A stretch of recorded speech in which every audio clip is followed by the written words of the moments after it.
In 2018, James and Brittany Campbell decided to travel to Las Vegas and get married at the famous little chapel there. The wedding was anything but traditional.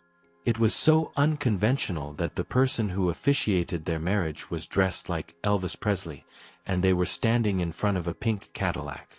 Brittany, who was 36 years old at the time, was a very cheerful person and always described herself as a little crazy.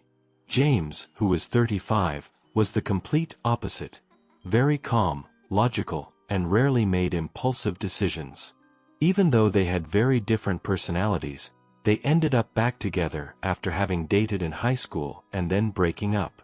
After the breakup, neither of them expected to see each other again. But nearly 20 years later, they managed to reconnect and get married. James was a single father who had divorced his first wife and had 2 sons living with him.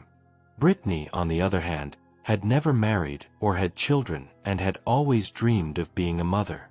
So, when they found each other again after all those years, it felt like the right time to finally get married. About a year into their marriage, James, who served in the U.S. Navy, received orders to spend a few years stationed at a naval base in Hawaii. So the family of 4, along with their cat named Mr. Franklin, packed their things and headed to the airport.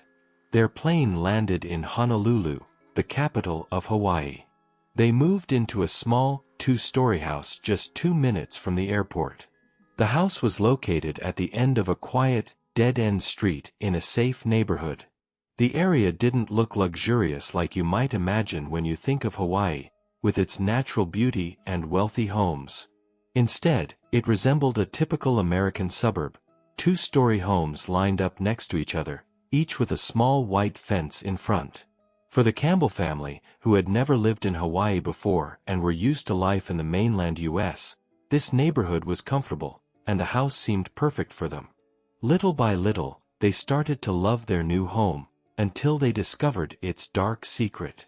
The trouble began in June 2019, when Brittany wanted to grab something from the garage. The garage was on the left side of the house.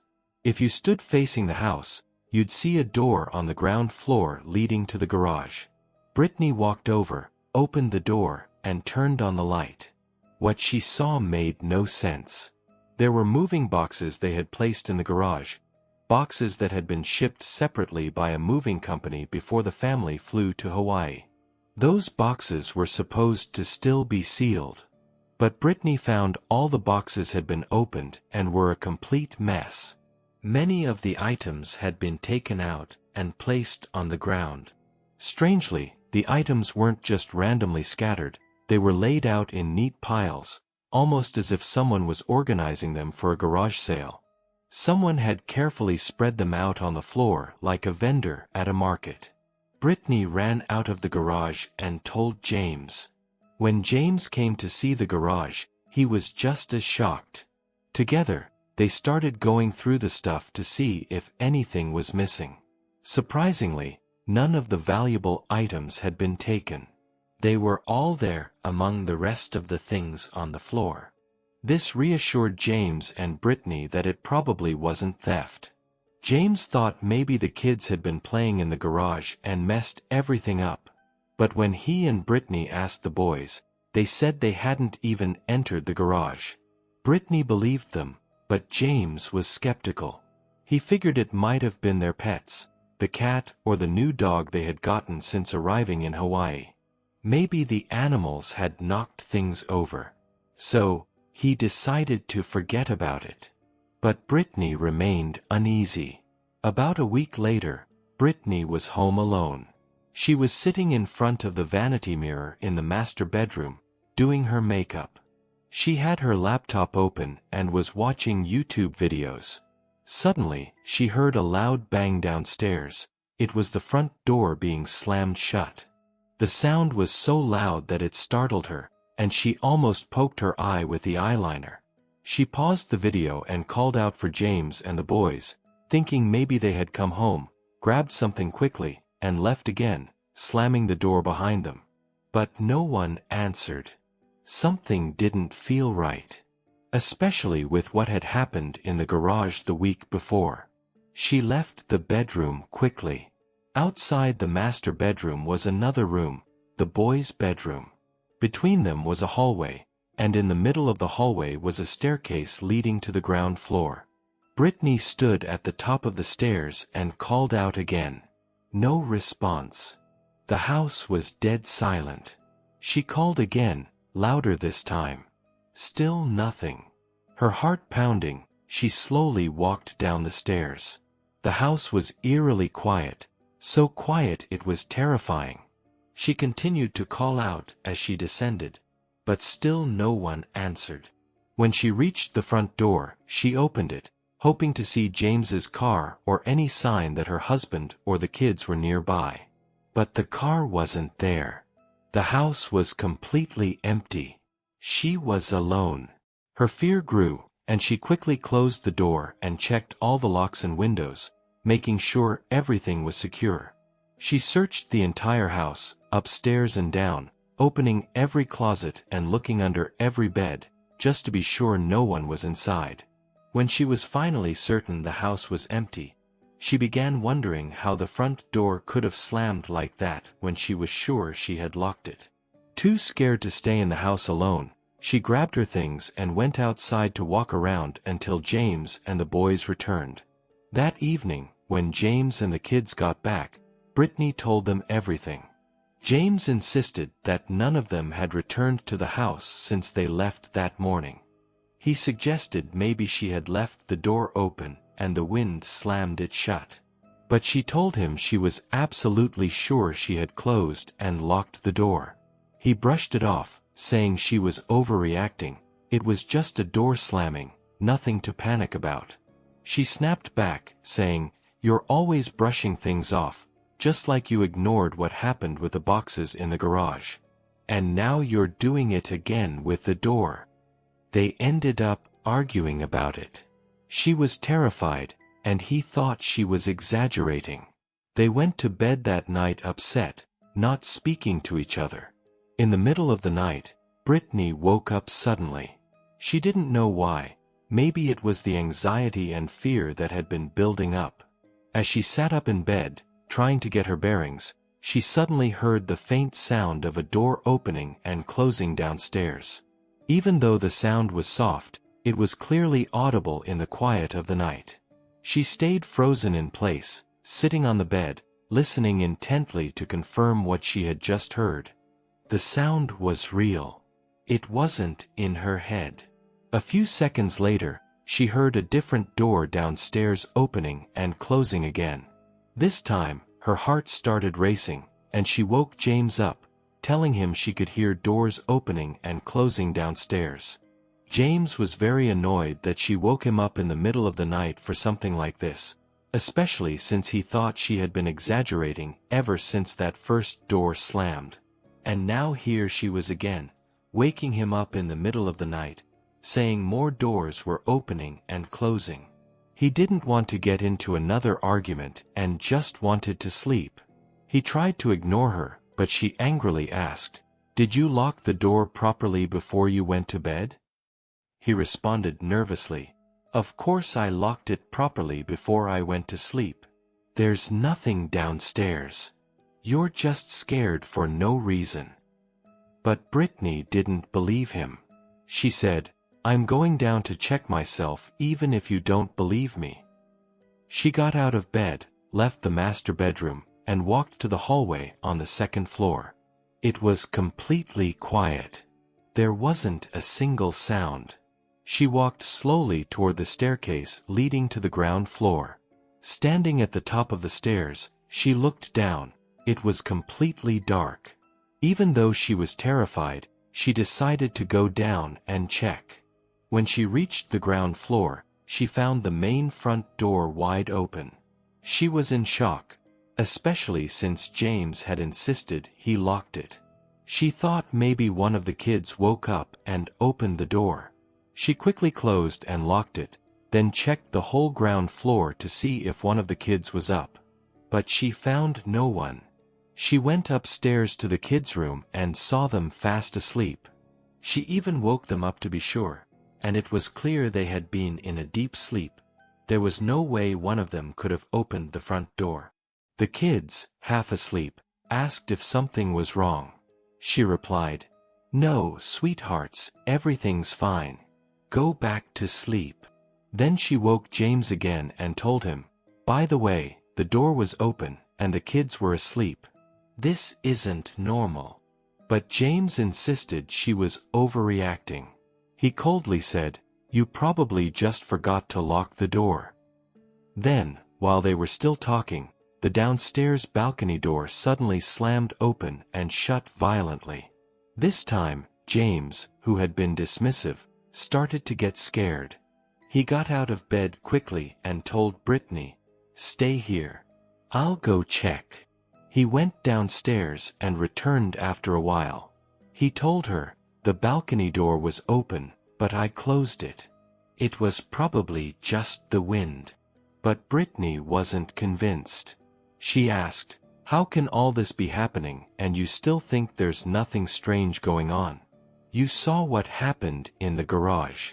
You heard the door opening and closing downstairs. You were calling me crazy, saying I was imagining things. And now you've seen and heard it yourself and still don't care? Aren't you worried about us?" They started fighting again. Both were holding on to their opinions. Eventually, exhausted, they decided to just sleep. In the following weeks, nothing strange happened. But Brittany couldn't forget what had happened before: the garage incident, the doors opening and closing. She became obsessed with finding answers to these mysteries so she could feel safe in her own home. As for James, he thought it was all no big deal. Doors open and close. So what? Nothing's been stolen, and no one's been hurt. Why should we be afraid?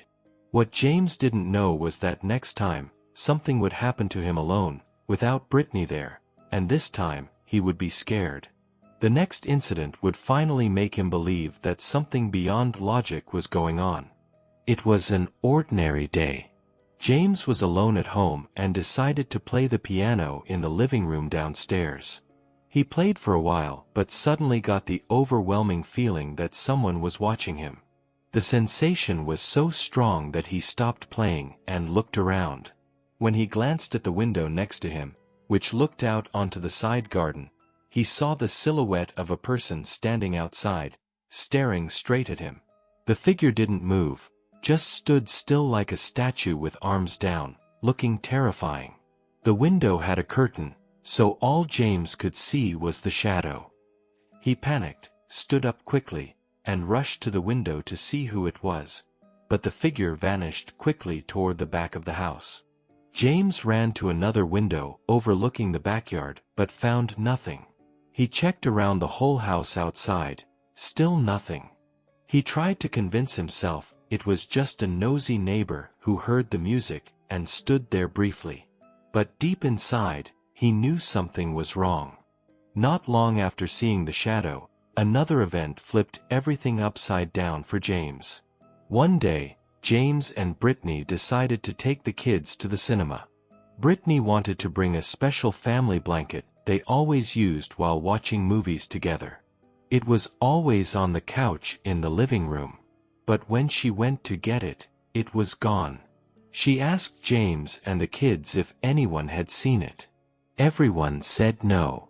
They searched the whole house, even under furniture, but it was nowhere to be found. So, they left for the cinema without it. But when they returned home that night, they found the blanket neatly folded and placed on the couch, as if someone had intentionally put it there. They were all 100% sure the blanket wasn't there when they left. So how did it suddenly appear, neatly folded? From that moment, fear gripped the entire family. They could no longer hide the strange happenings from their kids. Everyone started hearing and seeing things: doors opening on their own, the dog barking at nothing, and a constant feeling of being watched even when they were all in the same room. By September, Brittany and James knew they couldn't stay in that house anymore. They packed up and traveled to another state to stay with family. They needed a break from the terrifying house. After a week away, they returned home, hoping everything would be back to normal. But the moment they got close to the house, they knew that wasn't going to happen.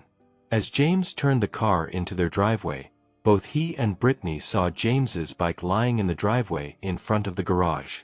Brittany asked him, "Did you use the bike before we traveled?" James shook his head. "No." James opened the garage with the keypad. The garage door lifted slowly, and as it rose, they could see inside. Everything was completely trashed. It looked like a wild animal or a raging bull had gone inside and destroyed everything. James said, "We've been robbed." He jumped out of the car and told the kids, "Stay in the car and don't get out." He grabbed a heavy hammer from the side of the house to defend himself and entered through the front door. While James was inside, Brittany stayed in the car and called 911 to report a break-in. Inside, James found total chaos. The house was shredded, just like the garage. But something freaked him out more than the destruction. There were strange groupings of items, piles of books, electronics, and medical bottles. There were bottles of medication and chemicals everywhere on the ground floor. James was sure none of this belonged to his family. He went upstairs.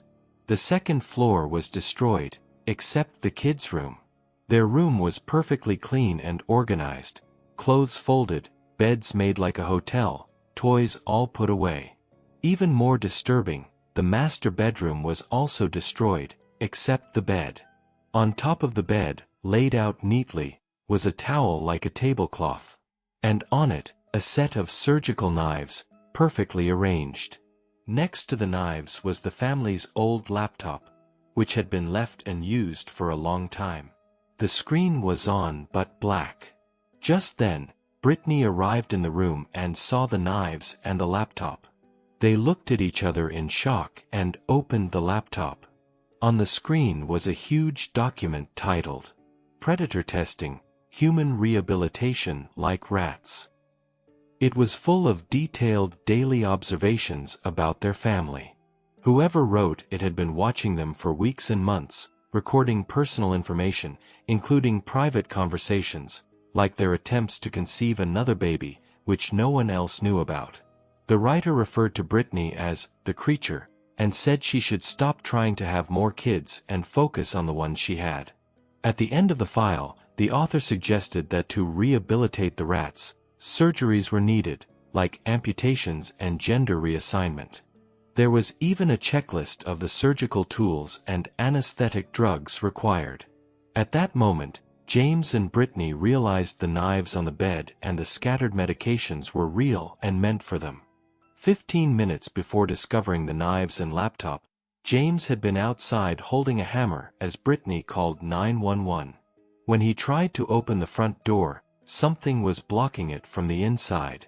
He pushed hard and opened a small gap. When he looked through, he saw two eyes staring back at him from the inside. The person behind the door calmly said, "This house isn't yours." James, a military veteran, smashed the lock with a hammer, burst in like a special forces soldier, grabbed the man, dragged him outside, and pinned him in the front yard while Brittany and the kids watched from the car. He raised the hammer and warned, "Move a step, and I'll crush your skull." The intruder's name was Ezekiel Zeiss, 23 years old. He stood there silently, unblinking, until police arrived minutes later and arrested him without resistance. During the investigation, it was discovered that Ezekiel had been living in their house the entire time, hiding in the ventilation space above the second-floor bathroom. He would come out at night when the family was asleep or distracted and observe them.